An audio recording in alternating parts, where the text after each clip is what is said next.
O jeito mais caro de começar um negócio, ao contrário do que muitos pensam, não é necessariamente criando uma estrutura gigantesca, né? Alugando uma sala maior do que precisa, contratando gente muito cedo. Tem um erro que ele é mais caro, que ele tende a ser mais caro porque é um erro de longo prazo. E é um erro que muitos empreendedores já cometeram e ninguém está livre de cometer de novo. E a forma de criar um negócio muito caro é se apaixonar pela ideia antes de se apaixonar por resolver um problema. É ter tanto apego a uma ideia, é ter tanta convicção em uma ideia, e isso que é o perigoso, porque o empreendedor tem que ter convicção por aquilo que ele está propondo, ele tem que ser apaixonado. Então, é quase como. É difícil essa distinção, porque é quase como alguém que fosse viciado em algo que precisa. Então, por exemplo, gente que tem compulsão alimentar, não tem como a pessoa parar de comer. O empreendedor ele não pode deixar de ser apaixonado. Ele precisa ser apaixonado. Mas tem um tem uma diferença ali entre ser apaixonado, ser empolgado, ser entusiasmado, querer resolver, querer fazer funcionar e ser tão apegado à ideia e ser tão convicto de que aquela é a única forma que ele não consegue enxergar que talvez não tenha aderência no mercado, que aquilo não necessariamente é a necessidade dos clientes, que aquilo não resolve um problema grave para os clientes, que aquilo não gera um desejo real. E isso muitas vezes parte de uma experiência própria, assim. Então, tens um problema e tu quer resolver. Essa é uma das melhores formas de ter um negócio sustentável. Pô, tu vivencia um problema e tu vê que tem formas melhores de fazer isso funcionar. Esse é um ótimo ponto de partida, tá? Mas é inevitável ali a gente dar umas escorregadas e se apaixonar demais pela ideia. Agora, isso não pode ser às custas de começar a construir mais funcionalidade, refinar um produto, porque pensa, pô, se eu melhorar isso aqui, daí vai. Talvez a galera não tá entendendo tal coisa. Vou explicar melhor, vou melhorar o site, vou isso e vou aquilo e não sei o quê. Mas de nenhuma forma aquilo resolve um problema que ou é muito crítico, porque pode resolver um problema, e aquele problema pode ser importante para ti, mas às vezes para o público não é. Então, se tu não está resolvendo um problema que é realmente muito crítico, talvez as pessoas não tenham interesse em adotar o que tu está propondo. Elas não teriam porquê. Ou não gera desejo o suficiente, ou não é uma experiência legal o suficiente. Então é algo que, seria legal ter, mas também se não tiver, não tem problema. E tu tá lá dando a vida por algo que as pessoas estão tranquilamente resolvendo de uma forma bem mais gambiarrenta, vamos supor, gambiarrenta ou tanto faz.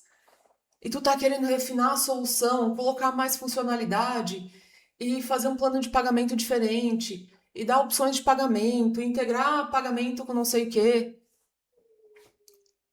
Não é esse refinamento, esse construir em cima, esse melhorar a solução que vai resolver a parte de que as pessoas talvez não tenham interesse mesmo, que elas não têm um problema crítico o suficiente para essa solução, para essa funcionalidade. E todo empreendedor já passou por algo assim de ter muita fé em alguma coisa, ter uma ideia que acha que é maravilhosa, conseguiu resolver um problema e quer que todo mundo consiga resolver também, quer compartilhar essa solução com o mundo, só que às vezes as outras pessoas não querem. A importância que tu dá para uma solução, para um problema, não é a mesma delas. Então, ter essa clareza de se apaixonar pelo problema que está resolvendo, né? Se apaixonar pela transformação que leva, se apaixonar pela satisfação do público, né? Porque a gente está falando, eu costumo falar de produtos que são bem funcionais, mas produtos que geram desejo também. Esse tipo de produto, ele não vai resolver um problema tangível, objetivo. Ah, ele vai conectar as contas do banco com um relatório de desempenho da empresa. Não, não vai fazer nada assim. Uma roupa de luxo, uma roupa de marca, né? Um carro de luxo, ele não vai resolver um problema tangível, mas ele gera um senso de satisfação, né? Ele tem a ele empodera o cliente de alguma forma, ele gera no cliente aquele desejo de pertencimento, de fazer parte, de comprar um sonho, né? Ele permite que o cliente se sinta parte daquele universo da marca. Então, existe uma satisfação ali, existe um desejo, existe uma motivação real para isso. Então, não é só questão de produtos funcionais que a gente tem que pensar, né?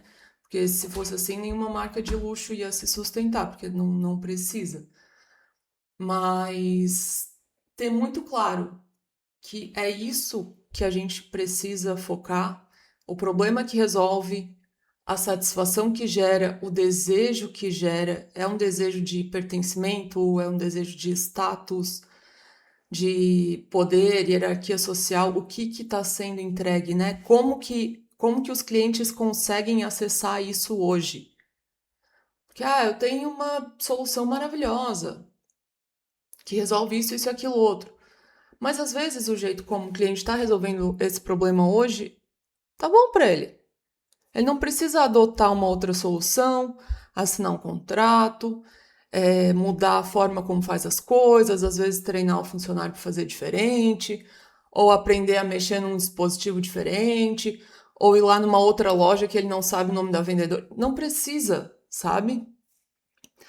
Então, é bem importante ter clareza nisso, no problema que a gente está resolvendo, por que que a gente está resolvendo, ou que tipo de satisfação que a gente está gerando no cliente, que tipo de desejo realizado, que tipo de transformação ele busca, porque senão tu podes ficar a eternidade, isso acontece de ficar construindo uma solução cada vez mais complexa, colocando cada vez mais funcionalidade, colocando coisas que ninguém precisa, que não é um interesse, que da forma como é resolvido hoje para os clientes está bom, que ou não gera satisfação suficiente, não gera desejo suficiente e vai crescendo, crescendo, virando uma bola de neve, e depois que já investiu muito, não quer largar porque já colocou muito dinheiro e já colocou muito tempo.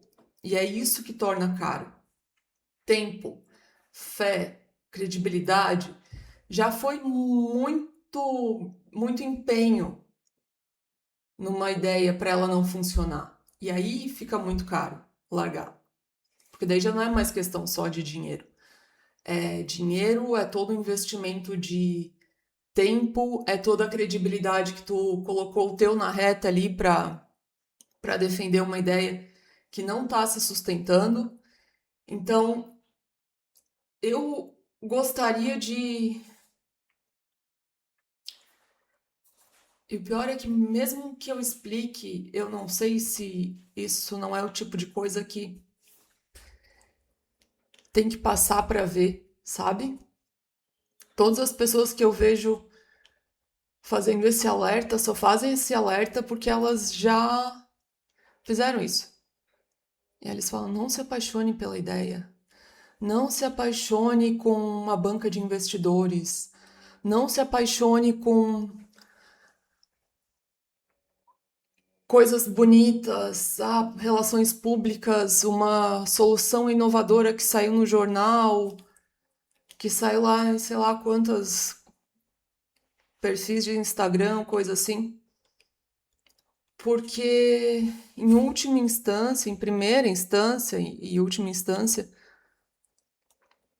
uma empresa ela serve para resolver uma necessidade, ela serve para uma função ali, e seja essa função muito tangível, muito objetiva, como prover uma solução para um problema específico, construir casas, oferecer bens de luxo, o que seja, tem que estar claro isso, né? Uma empresa não tem razão de existir se ela não suprir uma demanda do mercado. Então, antes de se apaixonar muito por uma ideia, se apaixona pela ideia, mas se apaixona mais pelo problema, se apaixona mais por, se for um produto de luxo, um produto de desejo, que às vezes não necessariamente precisa ser de luxo, né? Tem coisa meio hypada aí que gera bastante desejo e que não tem esse apelo de luxo, mas se apaixona pela satisfação, então, pelo desejo de pertencer, de fazer parte, de experienciar. Por favor, não se apaixone pela ideia, tá? Uma ideia não vale muita coisa. Se você gosta de conteúdo sobre marketing, crescimento, escala e quer aplicar isso no seu negócio, se inscreve no canal que eu vou estar trazendo sempre dicas cada vez mais assertivas, mais eficazes para você aplicar no seu negócio ou reflexões que te ajudam a sair de enrascada, às vezes até antes de entrar, tá? E é de alguém que faz isso todo dia, que orienta as empresas, que realmente está ali junto com elas, precisando fazer funcionar e que provavelmente tem uma trajetória que em vários pontos é semelhante com a tua. Então, não é alguém que está falando de fora, é alguém que vivencia isso e que orienta as empresas também nesse sentido, tá? Eu espero que esse conteúdo tenha sido interessante para ti e que a gente consiga cada vez mais, né, compartilhar conhecimento, trazer essa troca e aproveita para me falar nos comentários o que você achou, certo? Um abraço.